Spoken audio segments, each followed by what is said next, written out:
Hey there, it's Melissa from polkadotchair.com and welcome to week 1 of the Spooky Shelfie Quilt Along. This week we are going to be making the book blocks.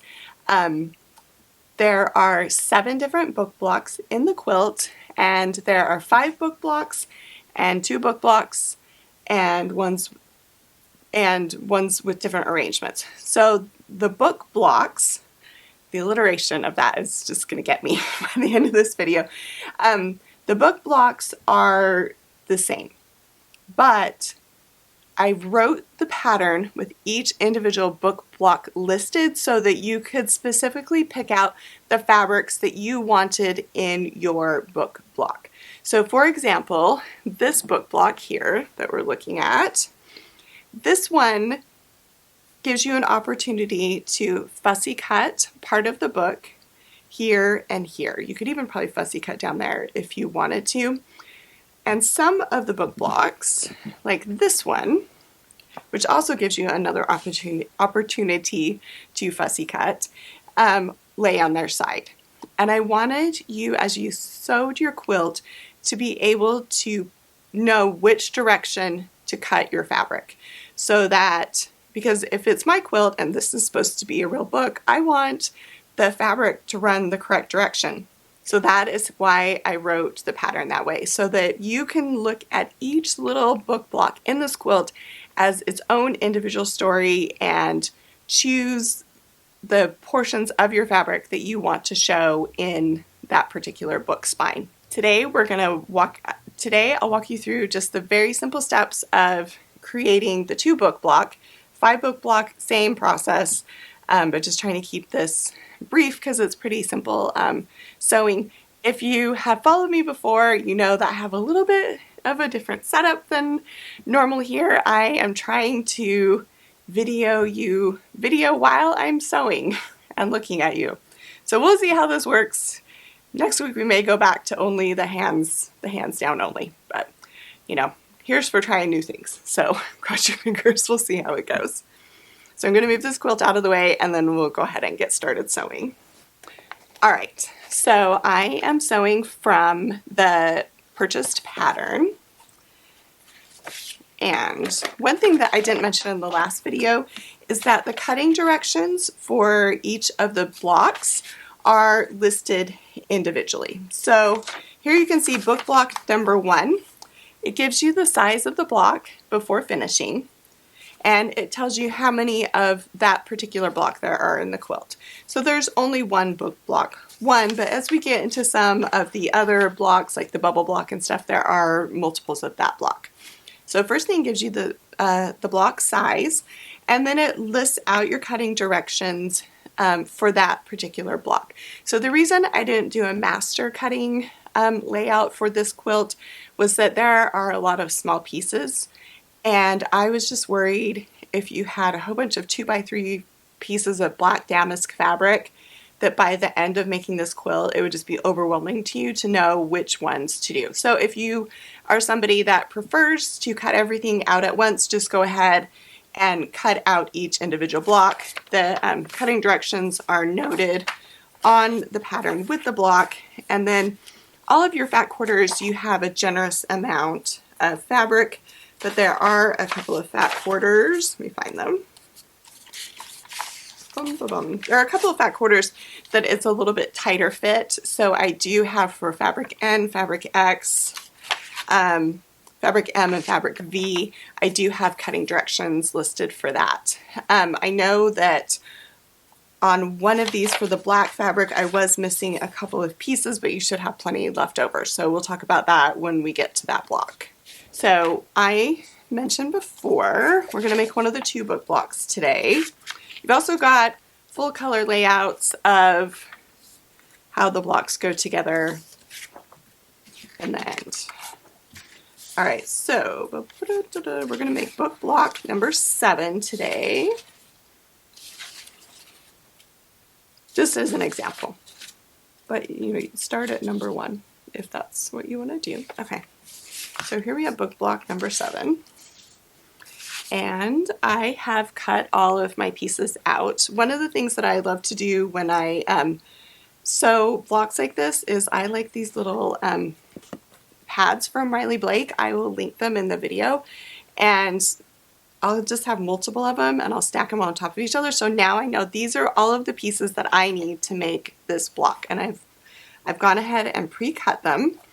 You'll notice that the fabrics are labeled here, and then on the illustration we've labeled where the fabrics go, in addition to explaining that in the directions, what goes on top of what.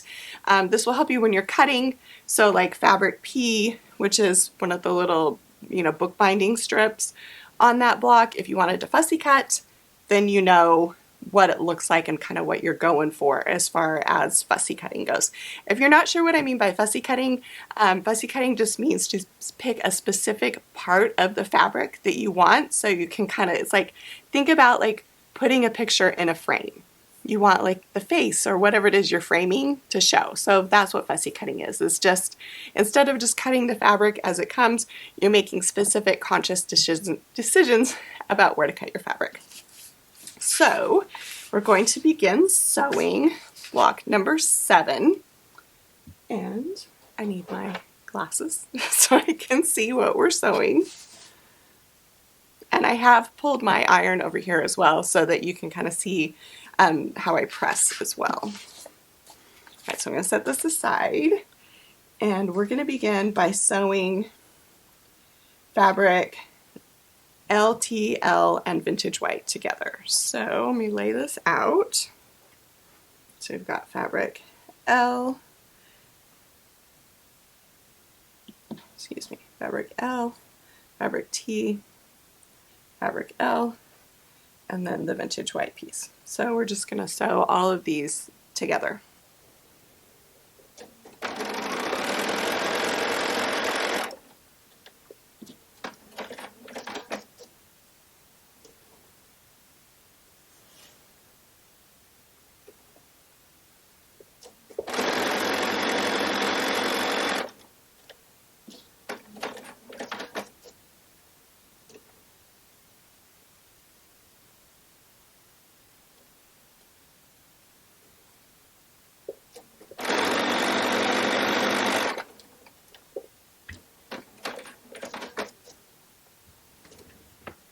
Right, there you can see I have the first of the 2 blocks sewn, and then I just need to sew the second book.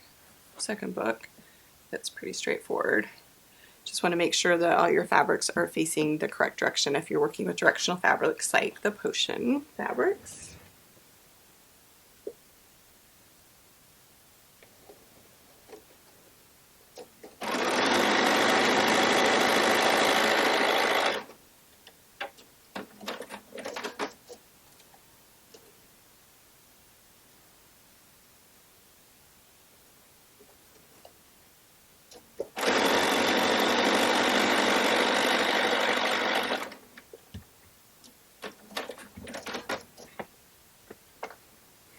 Alright, these are sewn, and now we just need to press them. Alright, so I'm going to take the piece of fabric, and then I like to keep a small iron next to my sewing machine, and just press. These little irons are nice because you've got a little point, so once you kind of get going, it goes quick. The only thing is you do need to make sure that you keep them on some sort of silicone mat. I have a double silicone mat for mine because once I left it on. I don't like that it doesn't have an auto off feature, so just beware if you do get this iron. I'm just going to press the second one.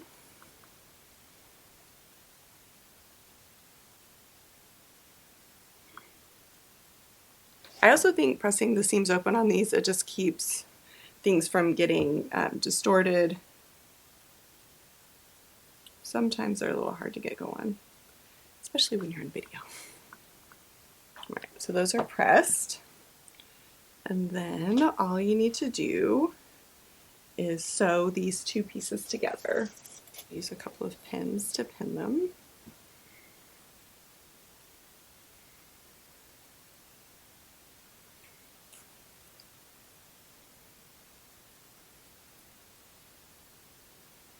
So with longer pieces like this, I usually pin them 3 times and just make sure everything is lined up really well there.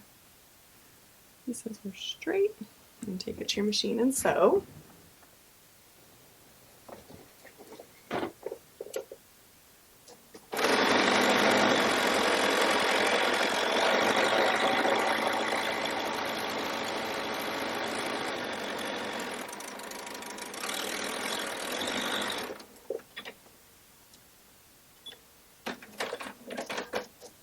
Okay, that is sewn, and now I need to press.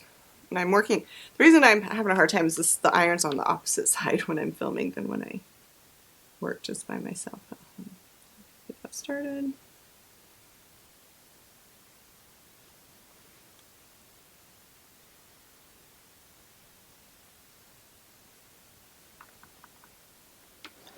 Then I'll flip it over.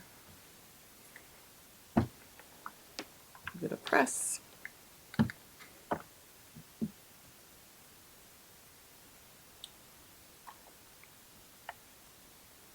little corner was giving me some fits. And there you can see your completed book block. So there's the first of the book blocks. It is block number 7. Just that was the one that I thought would be the simplest to demonstrate for you. So here you can see your completed block. Your assignment this week is to make all of the book blocks in the quilt, and then next Friday we will jump into making the broom blocks. And once again, just want to ask you guys to like and subscribe. I am monitoring the comments on this daily, so if you have any questions, leave them in the comment section. I've also linked the pattern and a lot of the supplies that I used in this project, and I hope you guys have a great weekend.